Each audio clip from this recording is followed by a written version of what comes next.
आज कुछ चर्चा पर चर्चा करने का मन हुआ। बहुत लंबे अरसे के बाद हम लोग एक वीडियो में एक साथ आ रहे हैं।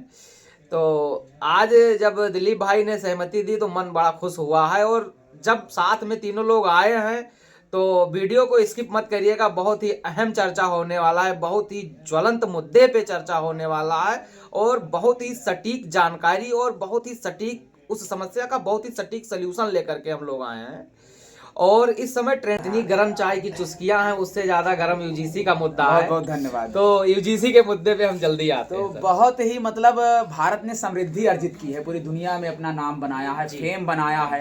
यहाँ के नेताओं ने फेम बनाया है, यहाँ के अधिकारियों ने अपना फेम बनाया है। हर क्षेत्र में, आर्थिक, सामाजिक, राजनीतिक, हर क्षेत्र में भारत ने अपना जो है झंडा बुलंद किया। बिल्कुल, इसमें कोई दो राय नहीं, कोई दो राय नहीं है। आज हमारे प्रधानमंत्री जी दुनिया के सबसे चुनिंदा नेताओं में जहाँ दखल दे देते हैं वो चीजें वहीं रुक जाती हैं। चाहे वो अर्थव्यवस्था की बात हो, जहाँ दखल दे देते हैं वहाँ रुक जाती हैं चीजें। चाहे सैटेलाइट लॉन्च करने की बात हो, वैश्विक पटल पे हमारा देश उभर के आ रहा है, हर तरीके से आ रहा है। इसके लिए परम आदरणीय प्रधानमंत्री जी को बहुत बहुत धन्यवाद।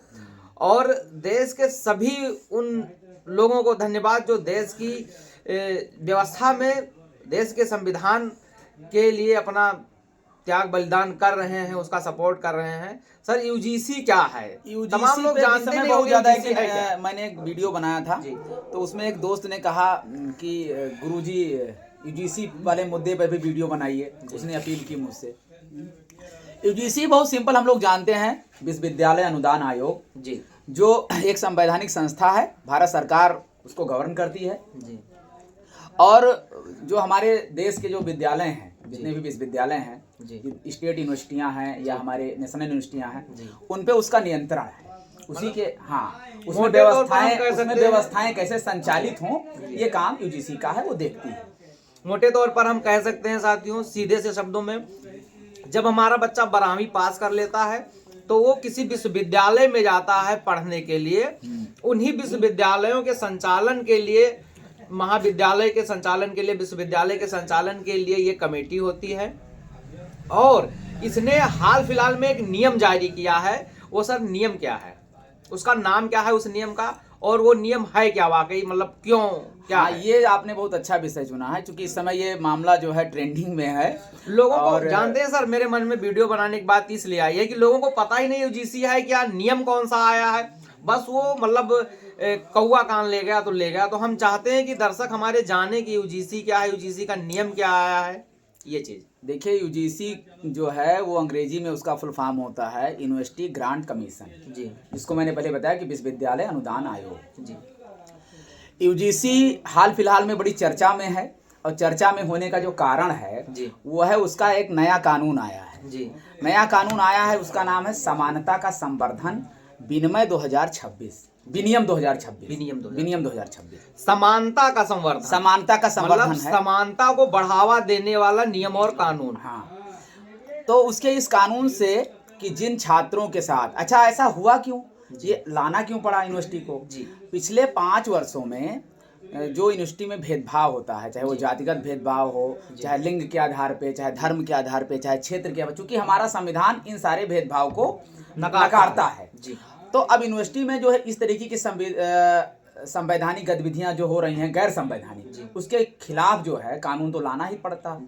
तो उसमें ये हुआ कि पिछले 5 सालों में इस तरीके के भेदभाव में, यानी कोई जातगत टिप्पणी हो, चाहे छोटी मोटी लड़ाई हो, तो इस तरीके के भेदभाव यूनिवर्सिटी में पिछले 5 सालों में 118% बढ़ गया है। जो 118% जातियों के आधार पर यूनिवर्सिटी में पहुंचने के बावजूद भी ऊंच या नीच मानना, प्रैक्टिकल में या इंटरव्यू में भेदभावपूर्ण तरीके से व्यवहार करना, उनको नंबर कम देना, फेल पास करना, ये सारी चीजें 118% बढ़ी हैं। ये ऑन रिकॉर्ड है, ऑन रिकॉर्ड यूजीसी ने दिया है, रिपोर्ट दिया है। 173 केसों के मुकाबले पिछले 5 साल में 378 केस बढ़ गए हैं जी। और सरकार ये वाली हो या वो वाली हो, इससे फर्क नहीं पड़ता। जो भी लोक कल्याणकारी सरकार होगी वो आम आवाम को इस तरीके से अगर प्रताड़ित हो रहा है तो उसके लिए उसको नियम और कानून लाना ही पड़ेगा। तो इसलिए सरकार बदलना या इस तरीके की बेबुनियाद बातें करना एकदम से निराधार है। मूलतः आप लोग समस्या के बारे में सोचिए और उस समस्या का समाधान क्या है। भाई संतराम वर्मा जी और आप दोनों लोगों से मैं स्वामी से क्वेश्चन में पूछता हूं कि यदि ये कानून ना हो तो फिर समानता कैसे आई है? जातीय आधार पर लोगों के साथ भेदभाव सामान्य समाज से लेकर के और यूजीसी तक, यूनिवर्सिटी तक, ये कैसे दूर किया जा सकता है और क्या विकल्प हो सकता है? पहले तो मैं थोड़ा सा इसके बारे में और इसके डीप में जाऊं, आपके दर्शकों को बताऊं कि आपके देश में 2 केस बहुत चर्चित हुए थे। आप अगर थोड़ा सा जाएंगे 4-5 साल पहले जी। एक केस तो रोहित वेमुला का जी, जिसमें उन्होंने सुसाइड कर लिया था और बहुत ज़्यादा बवाल हुआ। आज भी लोग उस तरीके के उनके जो बलिदान दिवस है, शहादत दिवस है, उस पर आज भी उसको मनाते हैं और लोग इकट्ठा होते हैं। और एक केस है पायल तड़वी का। पूरा सवाल हमारा ये है आपसे कि यदि यूनिवर्सिटीज में इस तरीके के भेदभाव होते हैं जातीय आधार पर, लिंग के आधार पर, तो इनकी क्या दवा हो सकती है? इसका मतलब क्या उपाय हो सकता है? तो क्या हो सकता है? अभी तक जो मैंने महसूस किया है, देखिए, जाति भारत की एक सच्चाई है, इससे मुझे नहीं लगता कि कोई इनकार कर सकता है। जाति भारत की सच्चाई है और जब सच्चाई है तो उसके आधार पर भेदभाव भी हो रहा है।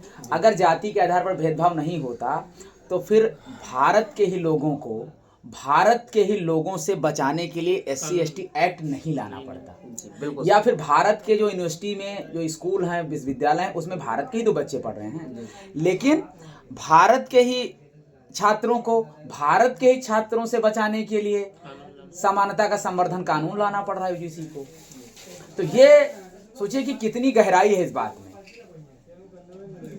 अब आता है कि कैसे इससे बचा जाए। देखिए, ये भेदभाव तो कदम कदम पे है, समाज में है, लोग अपने अपने तरीके से लोगों को ट्रीट करते हैं। लेकिन इस जातिवाद जो है, इसको इतना आसानी से खत्म भी नहीं किया जाए। इसकी जो जड़ें हैं बहुत गहरी हैं, बहुत गहरी हैं। लेकिन शिक्षा के माध्यम से इसके प्रभाव को कम किया जा सकता है। एक खास बात यह है कि इसके प्रभाव को हम कर सकते हैं।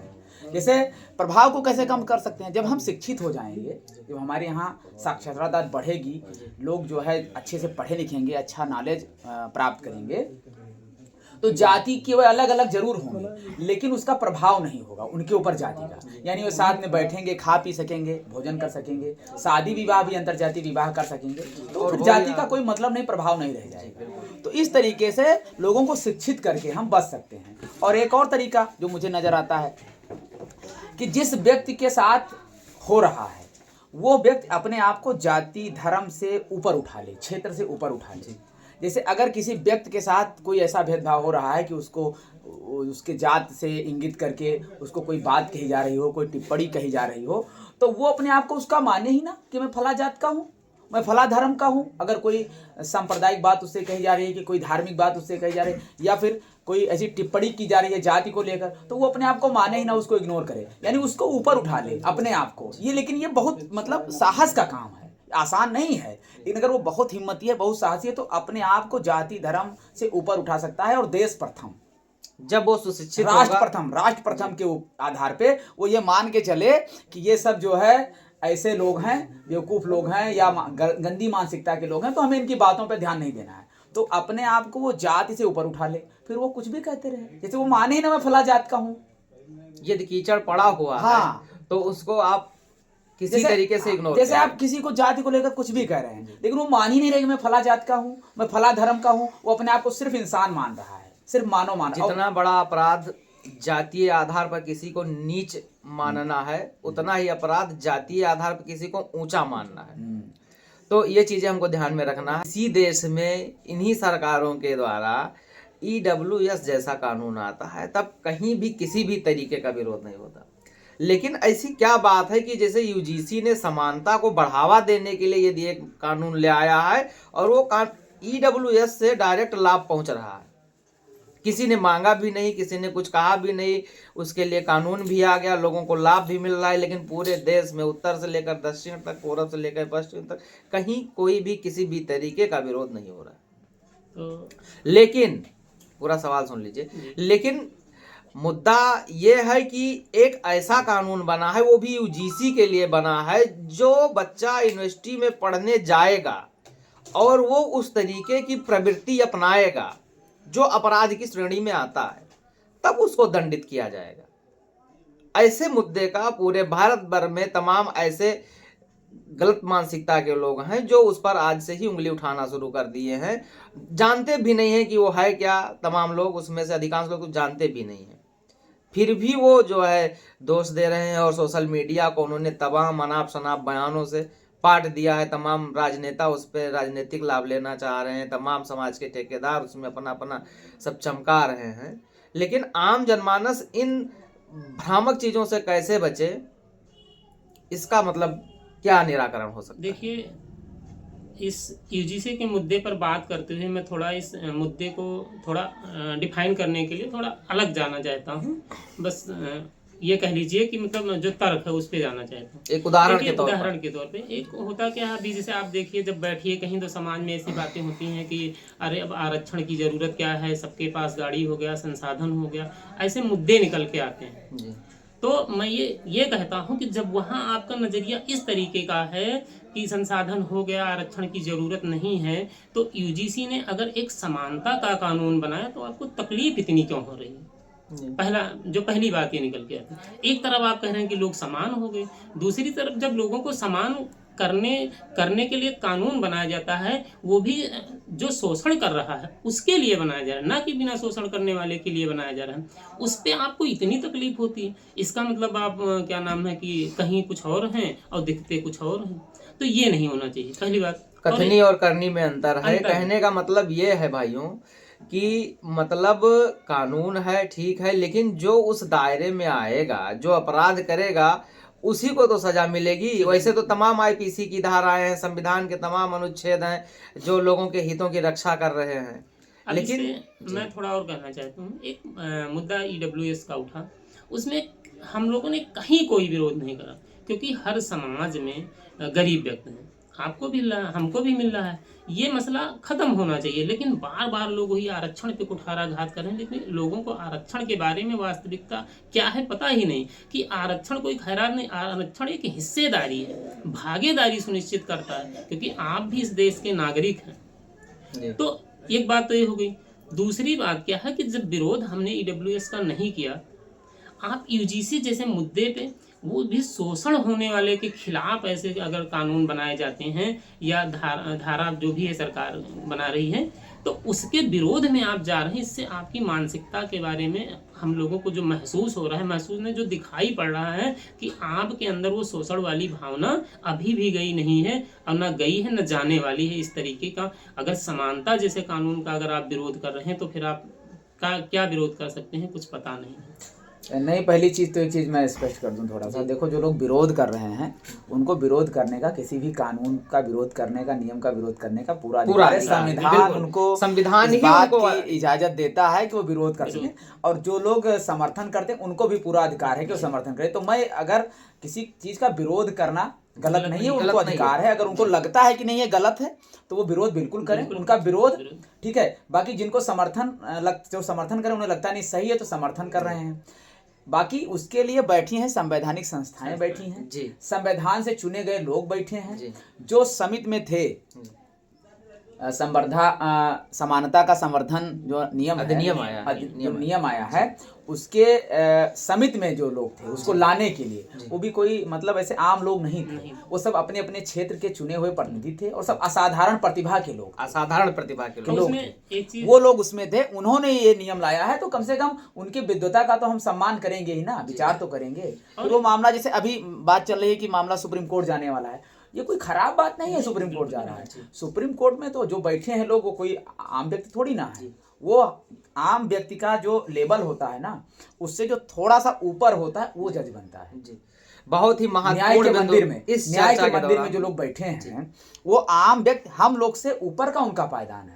जो साधारण पर जो मानसिक स्तर है वो भाई उनका सोचने का नजरिया ही अलग है, तभी वो उस पद तक पहुंचे। और उसके बाद भारत की भाई सर्वोच्च न्यायालय सुप्रीम कोर्ट, उसके जज मतलब न्याय के मंदिर में बैठे हैं, सबसे बड़ी मंदिर है न्याय की वो।